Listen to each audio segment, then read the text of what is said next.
Dans cette vidéo, nous allons nous intéresser à l'immunité adaptative à médiation humorale en abordant le grand 3 de ce chapitre. On va repartir de ce schéma que l'on a déjà évoqué précédemment. Donc, ce schéma vous montre uniquement l'immunité adaptative qui, je vous rappelle, est caractérisée par ces 4 termes. Elle est acquise, on ne l'est pas avec, c'est retardé, c'est spécifique à un antigène et ça a une mémoire, c'est-à-dire que si je rencontre un nouvel antigène, je serai capable de m'en souvenir et de réagir plus rapidement.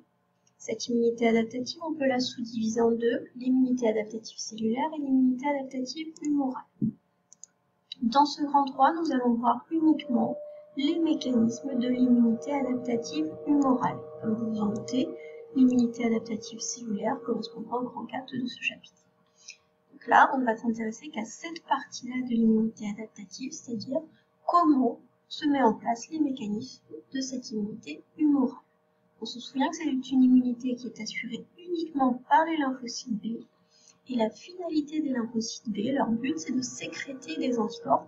Pourquoi? Parce que c'est ces anticorps-là qui vont être capables de neutraliser et de permettre l'élimination de l'agent étranger. Donc on va noter en introduction de ce grand 3 la définition d'immunité adaptative humorale. Donc on va noter que la réponse immunitaire spécifique à médiation humorale, c'est aussi comme ça qu'on l'appelle, c'est les mécanismes de défense qui utilisent des anticorps qui sont produits par des lymphocytes B pour lutter contre l'antigène libre ou particulière. Donc ça, c'est très important de le surligner, on va le faire.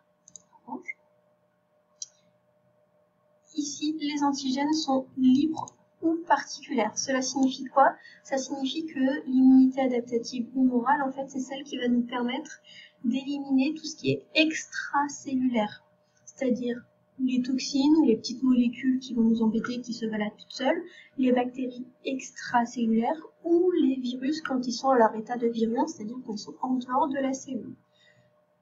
La réponse immunitaire humorale ne permet pas d'éliminer un agent étranger qui se retrouverait à l'intérieur de la cellule. Ce n'est que des antigènes libres ou particuliers. Alors, on va voir qu'en fait, cette immunité adaptative à médiation humorale, qui fait donc intervenir les lymphocytes B, elle se divise en plusieurs phases. Il y a d'abord la phase d'induction, la phase de multiplication et de différenciation, et en troisième, la phase effectrice. Donc on va faire un petit 1, petit 2, petit 3 pour chaque phase, et vous pouvez voir que ces 3 phases, c'est exactement les mêmes phases que celles qu'on a vues pour les LT4. Vous verrez que pour les LT8, c'est exactement les mêmes phases. Sauf que, vous allez voir qu'on ne se différencie pas en la même chose, et la phase effectrice n'est pas la même. Donc c'était pour vous donner un peu le plan du second 3. Première chose, c'est la phase d'induction. Alors avant de voir cette phase d'induction, on va faire un petit rappel sur nos lymphocytes B. Lymphocyte, gros noyau circulaire. Comme c'est un lymphocyte B, à la surface de ces lymphocytes, j'ai un récepteur qu'on appelle un récepteur BCR, qui est une immunoglobuline, c'est-à-dire que ça ressemble très fortement à un anticorps, sauf que j'ai cette petite partie-là supplémentaire qui permet à l'anticorps de s'ancrer à la membrane. On peut noter en rappel, si jamais c'est nécessaire, que les LB possèdent un récepteur capable de reconnaître spécifiquement un antigène, et que chaque clone va en fait avoir un récepteur, un BCR qui lui est propre. Donc on a encore une histoire de clone pour les lymphocytes B. Donc un clone correspond à un lymphocyte B avec un récepteur BCR qui reconnaît un antigène. Un autre clone aura un autre récepteur BCR qui reconnaît un autre antigène. On se souvient bien également que les récepteurs BCR permettent de se fixer à 2 antigènes. Il y a donc 2 sites de fixation à l'antigène que l'on appelle aussi de paratopes. Voilà pour le rappel. Aussi, on explique l'immunité adaptative à médiation humorale avec nos 3 parties. Phase d'induction, phase de multiplication et de différenciation, phase effectrice. Donc là, il y a un gros schéma qui va au fur et à mesure de ce grand 3 se former. Le but, c'est de refaire ce grand schéma. Donc je vous conseille de faire sur une feuille à part pour avoir bien la place parce qu'il va y avoir beaucoup de choses à dessiner et à noter. Alors, nous sommes dans notre petit 1 sur la phase d'induction. Dans cette phase d'induction, que se passe-t-il?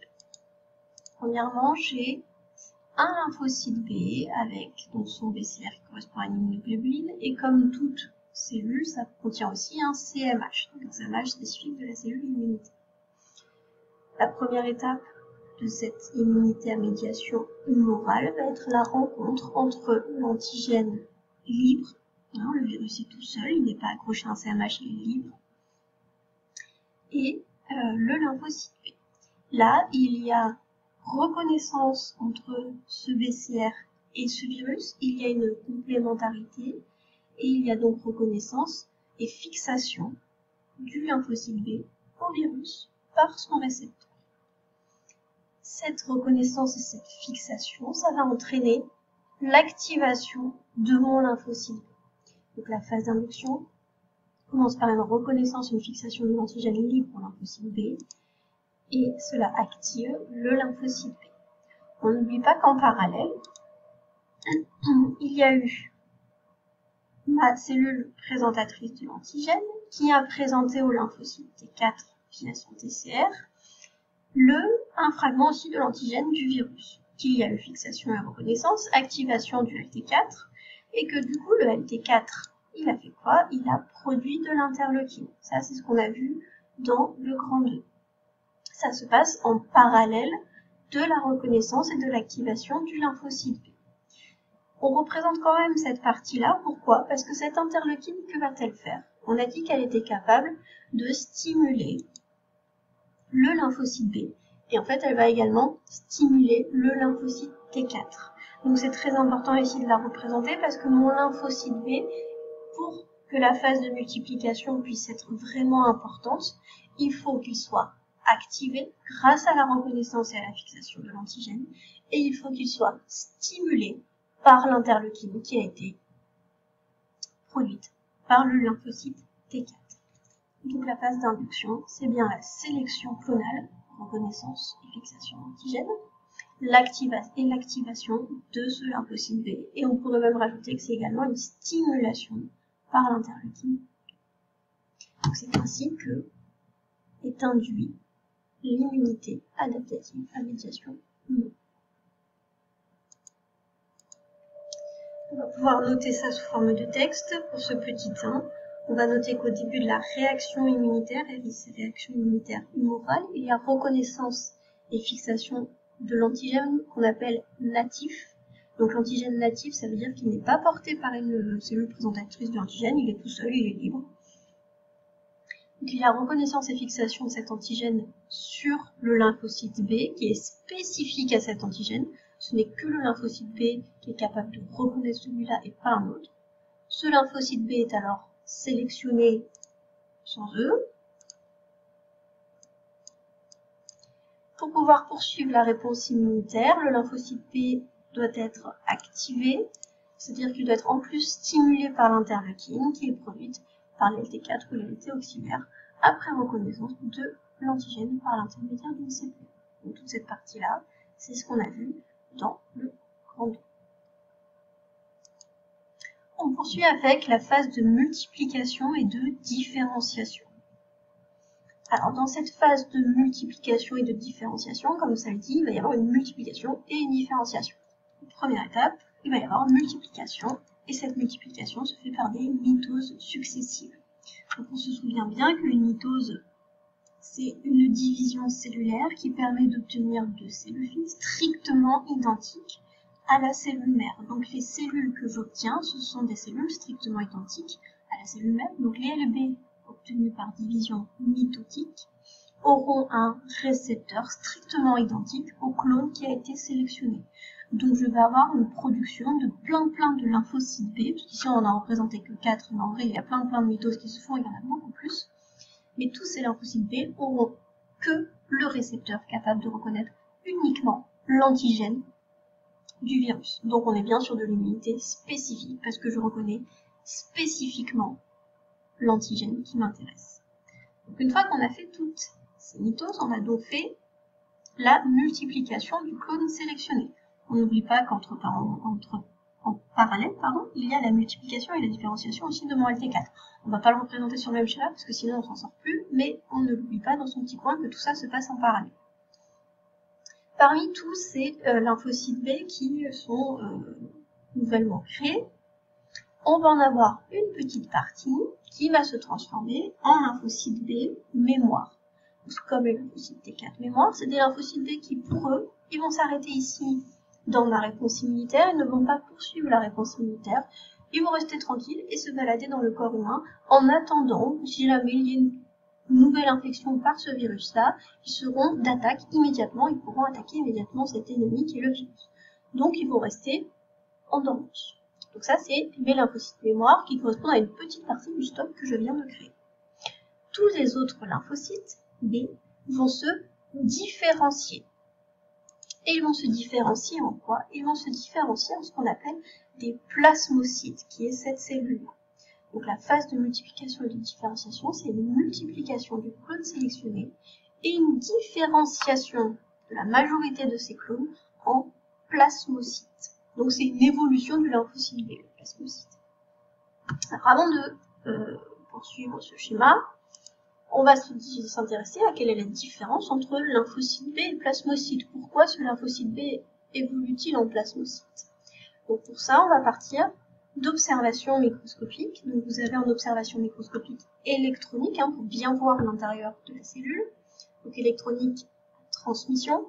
Un lymphocyte B ici, on connaît, et ici un plasmocyte. Donc le plasmocyte, c'est le lymphocyte B qui a évolué, qui s'est transformé en plasmocyte. Donc, je vous laisse faire pause à la vidéo et essayer de comparer ces deux microphotographies pour identifier quelles sont les différences et de me rappeler le rôle des éléments qui vont être apparus entre les deux. Je vous laisse faire pause et vous replay pour voir la correction. Alors, si on essaye de regarder un petit peu la différence, qu'est-ce que l'on observe? Première chose que l'on observe, j'observe que j'ai une cellule qui est de plus grande taille. Donc, pour se transformer en plasmocyte, le lymphocyte B a grossi. Deuxième chose que j'observe qu'il y a eu l'apparition de tout ce réseau ici très serré de sacules, qui est ce qu'on appelle le réticulum endoplasmique. Donc il y a eu apparition et développement très important, parce que vous voyez partout, du réticulum endoplasmique. On se souvient que le rôle du réticulum endoplasmique, c'est quoi? C'est de produire les protéines et de maturer les protéines. Et enfin, j'observe qu'il y a l'apparition de ces petites choses ici qui sont des mitochondries. Et alors, les mitochondries, c'est quoi? Leur but, c'est de produire de l'énergie. Qu'est-ce qu'on peut conclure de ça, de l'apparition du réticulum endoplasmique et de la mitochondrie?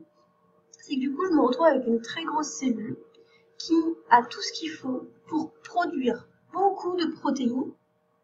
Pourquoi? Parce qu'elle a beaucoup de réticulum endoplasmique et forcément pour faire de la production de quelque chose, il me faut de l'énergie. Et c'est bon, j'ai aussi des mitochondries qui me permettent de produire de l'énergie.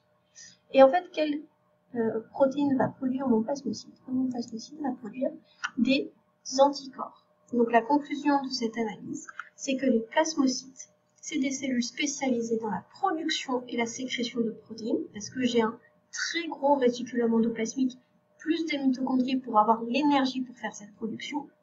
Et ici, les protéines qui vont être produites, c'est quoi? C'est des IgG, des immunoglobulines G, qui sont en fait les anticorps, donc les fameux anticorps qu'on avait vus au tout début.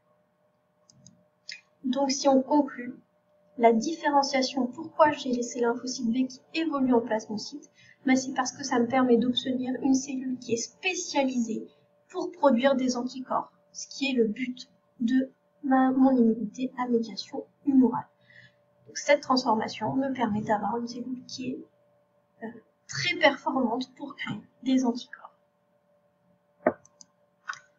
Donc si je résume sur ma phase de multiplication et de différenciation, j'ai des mitoses successives pour créer plusieurs clones de lymphocytes B. Une petite partie vont devenir des lymphocytes mémoire qui sont gardés en réserve, qui s'arrêtent ici. L'autre partie se différencie en plasmocytes, qui sont des cellules avec un très gros réticulum endoplasmique et des mitochondries, qui sont donc des cellules spécialisées dans la sécrétion d'anticorps. Et donc le but de ces plasmocytes, ça va être dans la phase suivante de créer plein d'anticorps. Donc pour résumer, on va pouvoir écrire ça, que les lymphocytes B sélectionnés vont se multiplier très rapidement par mitose pour obtenir beaucoup de clones identiques. C'est la phase de multiplication de prolifération. Ces lymphocytes B se différencient ensuite en plasmocytes, qui sont des cellules spécialisées dans la sécrétion d'anticorps, et les autres deviennent des lymphocytes B mémoire qui vont circuler